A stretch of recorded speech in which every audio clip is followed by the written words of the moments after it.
Hello दोस्तों, कैसे हैं आप। मैं स्वागत करती हूं आपका अपने यूट्यूब चैनल भाषा अध्ययन पर। आज हम करने वाले हैं गद्य साहित्य का आरंभ वह विकास से टॉप 35 क्वेश्चन। सारे ही क्वेश्चंस ऐसे हैं जो कि बार बार परीक्षा में आते हैं और आगे भी आने की पूरी संभावना है, तो इसलिए वीडियो में अंत तक बने रहिएगा और वीडियो को स्किप बिल्कुल मत कीजिएगा।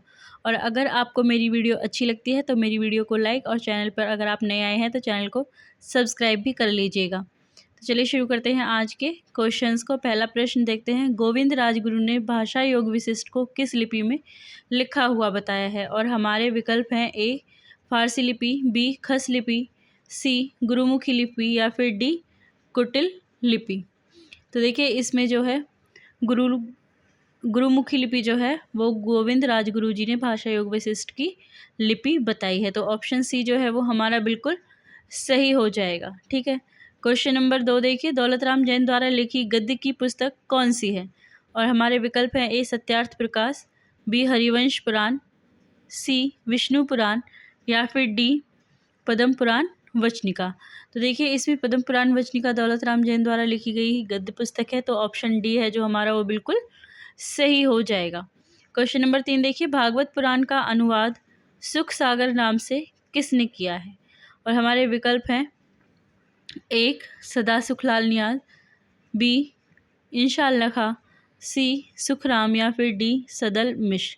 देखिए इसका पहला ही ऑप्शन जो है सही हो जाएगा। भागवत पुराण का जो अनुवाद है सुख सागर नाम से वो सदा सुखलाल जी ने किया है। ठीक है, तो पहला ही ऑप्शन है जो हमारा वो सही हो जाएगा। आगे है क्वेश्चन नंबर 4, रानी केतकी की कहानी किस शैली में लिखी गई है। और हमारे विकल्प हैं ए उर्दू शैली, बी हास्यात्मक शैली, सी विवेचनात्मक शैली या फिर डी काव्यात्मक शैली। तो रानी केतकी की कहानी जो है प्रथम कहानी भी मानी जाती है और जो इसकी शैली है वो हास्यात्मक शैली है, तो ऑप्शन बी है जो हमारा वो बिल्कुल सही हो जाएगा। ठीक है, क्वेश्चन नंबर 5 देखिए, एक दिन बैठे बैठे यह बात अपने ध्यान में चढ़ी कि कोई कहानी ऐसी कहिए जिसमें हिंदी की छूट और किसी बोली का पुट न मिले। यह पंक्ति किसकी है। और हमारे विकल्प हैं ए सुखलाल, बी सदल मिश्र, सी इंशाअल्लाह खां या फिर डी आचार्य शुक्ल। तो उपरोक्त जो पंक्तियां हैं वो इंशाअल्लाह खां जी की है। ठीक है, तो ऑप्शन सी जो है वो हमारा बिल्कुल सही हो जाएगा। क्वेश्चन नंबर 6 देखिए, रानी केतकी की कहानी की भाषा कौन सी है। और हमारे विकल्प हैं ए खड़ी बोली, बी हिंदुस्तानी, सी ब्रज भाषा या फिर डी संस्कृत। तो जैसा कि आपको पता है इसकी शैली कौन सी है, हास्य शैली है। ठीक है, शैली कौन सी है, हास्य शैली है। लेकिन अगर बात करें हम इसकी भाषा की तो यह है खड़ी बोली में लिखी गई कहानी है, तो ऑप्शन पहला ही है जो हमारा सही हो जाएगा। क्वेश्चन नंबर 7 देखिए, आलसियों का कोड़ा किसकी रचना है। और हमारे ऑप्शन है ए लल्लू लाल, बी सितारे हिंद, सी सदल मिश्र या फिर डी इंशाअल्लाह खां। तो आलसियों का कोड़ा रचना जो है वो सितारे हिंद जी की है, ऑप्शन बी है जो हमारा सही हो जाएगा। इसके अलावा सितारे हिंद जी की रचना इतिहास तिमिर नाशक भी पूछी जाती है, तो ये भी आपको जो है याद होना चाहिए। कौन सी रचना है, इतिहास तिमिर नाशक। ठीक है, चलिए आगे चलते हैं। क्वेश्चन नंबर 8, रानी केतकी की कहानी के लेखक कौन है। और हमारे विकल्प हैं ए सदल मिश्र, बी लल्लू लाल, सी इंशाअल्लाह खां या फिर डी सदासुख लाल। तो रानी केतकी की कहानी के लेखक जो है वो इंशाअल्लाह खां है, तो ऑप्शन सी है जो वो हमारा बिल्कुल सही हो जाएगा। क्वेश्चन नंबर 9 देखिए, सदल मिश्र की भाषा की विशेषता क्या है। और हमारे विकल्प हैं ए पूर्वीपन, बी उर्दू की प्रमुखता, सी किस्सा गोई या फिर डी सहज एवं प्रभामयी भाषा। देखिए टाइपिंग एरर है, यहाँ पे सी है और यहाँ पे डी है। ठीक है, तो सदल मिश्र जी की जो भाषा की विशेषता है वो उसका पूर्वीपन लिए हुए जो होती है उनकी भाषा वो है, तो पहला ही ऑप्शन है जो हमारा वो बिल्कुल सही हो जाएगा। ठीक है, क्वेश्चन नंबर 10 देखिए, फोर्ट विलियम कॉलेज की स्थापना किस वर्ष में हुई है। और हमारे विकल्प हैं ए 1803, बी 1805, सी 1790 या फिर डी 1800 में। तो फोर्ट विलियम कॉलेज की स्थापना जो है 1800 ईस्वी में हुई है, तो ऑप्शन डी जो है वो हमारा बिल्कुल सही हो जाएगा। ठीक है, फोर्ट विलियम्स कॉलेज की स्थापना का जो क्वेश्चन है मोस्ट इम्पोर्टेंट है, क्योंकि ये काफ़ी पूछा जाता है, चाहे आप नेट का एग्ज़ाम दे रहे हो या फिर कोई भी टेट एग्ज़ाम दे रहे हो, ये क्वेश्चन ज़्यादातर पूछा ही जाता है। ठीक है। Question number 11, fort William college में भाषा मुंशी कौन था? और हमारे विकल्प हैं ए इंशाअल्लाह खां, बी लल्लू लाल, सी गिलक्राइस्ट या फिर डी ग्रियर्सन। तो देखिए फोर्ट विलियम कॉलेज जो है जिसकी स्थापना 1800 ईस्वी में हुई है, उसमें भाषा मुंशी जो थे वो लल्लू लाल थे। तो ऑप्शन बी जो है वो हमारा बिल्कुल सही हो जाएगा। गिलक्रिस्ट कौन थे? गिलक्रिस्ट हिंदी विभाग के अध्यक्ष थे, ये भी आपको याद रखना है। ठीक है, ये अध्यक्ष थे हिंदी विभाग के। चलिए आगे चलते हैं। क्वेश्चन नंबर 12, लल्लू लाल द्वारा लिखित कुल पुस्तकों की संख्या कितनी है? और हमारे विकल्प हैं ए 14, बी 15, सी 16 या फिर डी 12। तो लल्लू लाल जी द्वारा लिखित जो पुस्तकें हैं उनकी टोटल संख्या जो है 14 मानी गई है। तो पहला ही ऑप्शन है जो हमारा वो सही हो जाएगा। क्वेश्चन नंबर 13 देखिए, लल्लू लाल की सर्वाधिक सर्वप्रसिद्ध पुस्तक कौन सी है? और हमारे विकल्प हैं ए चंद्रावती, बी उदयभान चरित, सी प्रेम सागर या फिर डी मसादिरे भाषा। तो लल्लू लाल जी की जो सबसे सर्वश्रेष्ठ मतलब आप कह सकते हैं सर्वप्रसिद्ध जो पुस्तक है वो कौन सी है? प्रेम सागर है, जो कि काफ़ी प्रसिद्ध है। तो ऑप्शन सी है जो हमारा वो बिल्कुल सही हो जाएगा। क्वेश्चन नंबर 14, आदिकालीन गद्य रचना कुवलयामाला कथा के रचयिता कौन है? और हमारे ऑप्शन है ए सोमप्रभ सूरी, बी उद्बोधन सूरी, सी शालिभद्र सूरी या फिर डी गोरखनाथ। तो देखिए जो आदिकालीन रचना है कुवलयामाला कथा, उसके जो रचनाकार है या फिर आप कह लीजिए जो रचयिता है वो कौन है? उद्बोधन सूरी। तो ऑप्शन बी जो है वो हमारा बिल्कुल सही हो जाएगा। ठीक है। क्वेश्चन नंबर 15 देखिए, रोड़ाकृत गद्य की रचना कौन सी है? और हमारे विकल्प हैं ए राउलवेल, बी उक्ति व्यक्ति प्रकरण, सी सबरस और डी लताइफ़ हिंदी। तो देखिए रोड़ाकृत जो गद्य की रचना है वो है राउलवेल। और राउलवेल एक कैसी रचना है? एक शिलांकित रचना है। ये भी आपको याद होना चाहिए क्योंकि कई बार हमें पूछ लेते हैं इनमें से कौन सी रचना जो है शिलांकित है। तो राउलवेल जो है वो एक शिलांकित रचना है। ठीक है, और लिखी किसने है? रोड़ा ने लिखी है। चलिए आगे चलते हैं। क्वेश्चन नंबर 16, आदिकालीन गद्य रचना कौन सी है? और हमारे विकल्प हैं उक्ति व्यक्ति प्रकरण, वर्ण रत्नाकर, कीर्तिलता और डी है उपयुक्त सभी। तो देखिए ए बी सी जो ऑप्शन है ये सारी ही जो रचनाएं हैं वो आदिकालीन की गद्य रचनाएं हैं। तो इसलिए ऑप्शन डी जो है हमारा सही हो जाएगा, उपयुक्त सभी। क्वेश्चन नंबर 17 देखिए, राजस्थानी गद्य मिलता है कहाँ मिलता है? हमारे विकल्प हैं ए मौलिक और अनुदित ग्रंथों में, बी टीकाओं में, सी कवियों की निजी रचनाओं में बीच बीच में टीका के रूप में या फिर डी उपयुक्त सभी रूपों में। देखिए राजस्थानी गद्य जो है वो हमें सभी रूपों में मिलता है। तो इसलिए ऑप्शन डी है जो इसका वो बिल्कुल सही हो जाएगा। ठीक है, आई होप आपको मेरी वीडियो पसंद आ रही होगी। और अगर वीडियो पसंद आ रही है तो वीडियो को लाइक और चैनल को सब्सक्राइब जरूर कर लीजिएगा। क्वेश्चन नंबर 18 देखिए, ब्रजभाषा गद्य की अखंड परंपरा चलती है कहाँ से चलती है? विकल्प देखिए ए भक्तिकालीन कृष्ण भक्त कवियों से, बी विद्यापति की पदावली से, सी गोरखनाथ से या फिर डी लल्लू लाल से।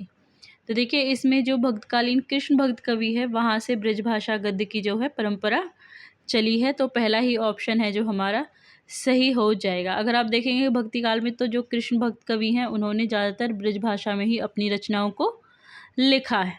ठीक है, अधिकांश रचनाएं ब्रजभाषा में रचित है। तो इसीलिए ब्रजभाषा का जो आरंभ आप मान सकते हैं वो भक्तिकालीन में कृष्ण कवियों से मान सकते हैं।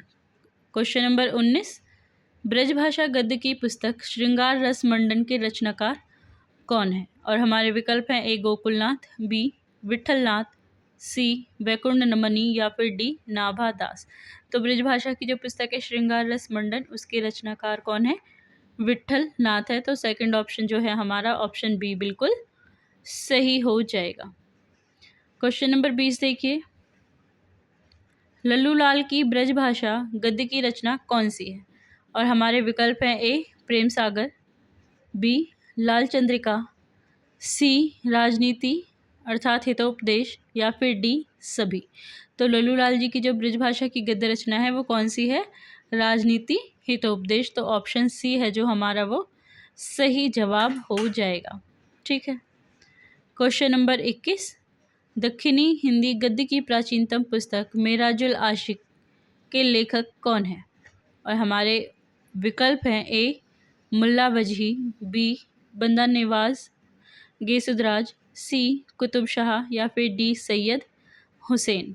तो देखिए जो दक्षिणी हिंदी गद्य की प्राचीनतम पुस्तक है उसके जो लेखक हैं वो बंदा नवाज गेसुदराज। ऑप्शन बी है जो हमारा वो बिल्कुल सही हो जाएगा।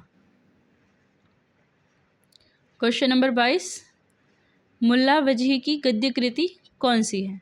हमारे विकल्प हैं ए कुतुब मुश्तरी, बी शिकारनामा, सी सबरस, या फिर डी इनमें से सभी। तो मुल्ला वजही की जो रचना है वो है सबरस, जो कि एक गद्य कीर्ति है। तो ऑप्शन सी है जो वो हमारा बिल्कुल सही हो जाएगा। ठीक है। क्वेश्चन नंबर 23 देखिए, आचार्य शुक्ल ने खड़ी बोली गद्य की प्रथम रचना किसे माना है? और हमारे विकल्प हैं ए चंद छंद वर्णन की महिमा, बी भाषा योग विशिष्ट, सी प्रेम सागर, या फिर डी रानी केतकी की कहानी। तो देखिए आचार्य शुक्ल जी ने चंद छंद वर्णन की महिमा को पहली खड़ी बोली गद्य की रचना माना है। और इसके रचयिता कौन है चंद छंद वर्णन की महिमा के? तो गंग कवि है, ये भी आपको याद रखना है। ठीक है। रचनाकार कौन है चंद छंद वर्णन की महिमा के? तो गंग कवि। चलिए क्वेश्चन नंबर 24, मिश्र बंधुओं ने हिंदी का प्रथम गद्य लेखक किसे माना है? और हमारे विकल्प हैं ए लल्लूलाल, बी गोरखनाथ, सी राम प्रसाद निरंजनी, या फिर डी ज्योतिश्वर ठाकुर। तो मिश्र बंधुओं ने गोरखनाथ को जो है प्रथम गद्य लेखक माना है। ऑप्शन बी है जो हमारा वो बिल्कुल सही हो जाएगा। क्वेश्चन नंबर 25, हिंदी शब्द का विकास संस्कृत के किस शब्द से हुआ है? और हमारा विकल्प है ए सिंधु, बी सिंधी, सी हिंदी हिंद, या फिर डी सिंधवी। तो देखिए हिंदी शब्द का जो विकास है वो संस्कृत के सिंधु शब्द से माना जाता है। तो पहला ही ऑप्शन जो है वो हमारा बिल्कुल सही हो जाएगा। क्वेश्चन नंबर 27 देखिए, व्यापक अर्थ में हिंदी कितनी बोलियों का प्रतिनिधित्व करती है? और हमारे विकल्प हैं ए 8, बी 12, सी 17 18, या फिर डी 4।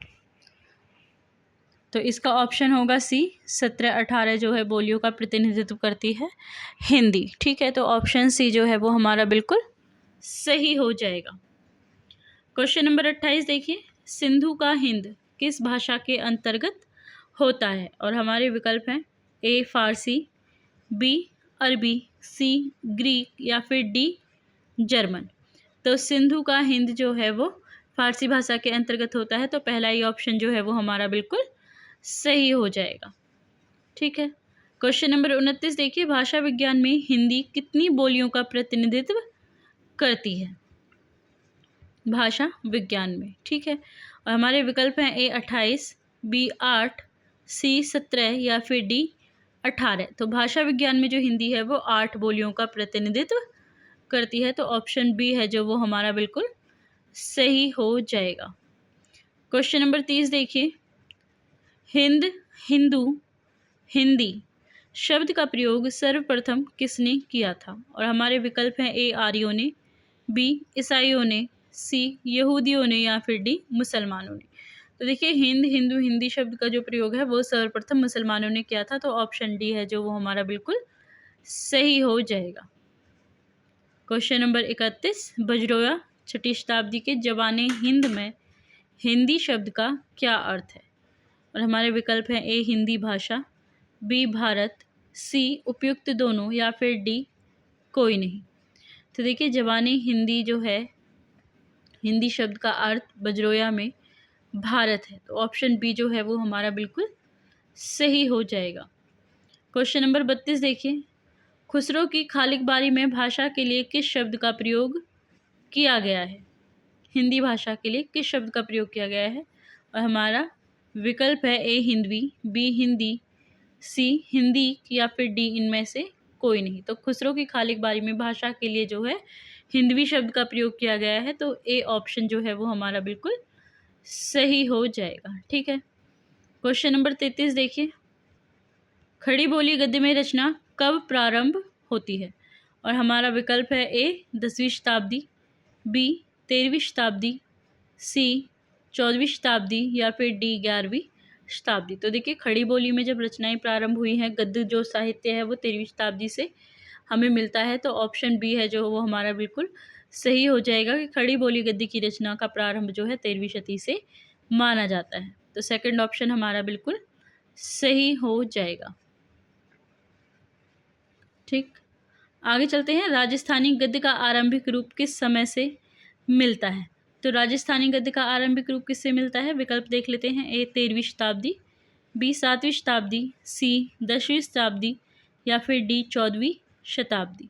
देखिए, इसमें राजस्थानी गद्य की बात हो रही है, तो 10वीं शताब्दी से जो है हमें राजस्थानी गद्य का आरंभिक रूप देखने को मिलता है, तो ऑप्शन सी है जो हमारा वो बिल्कुल सही हो जाएगा। ठीक है, क्वेश्चन नंबर 35 देखिए, ब्रजभाषा गद्य का आरंभिक रूप हमें कब मिलता है? और हमारे विकल्प हैं ए 14वीं शती, बी 10वीं शती, सी 17वीं शती और डी है 11वीं सदी।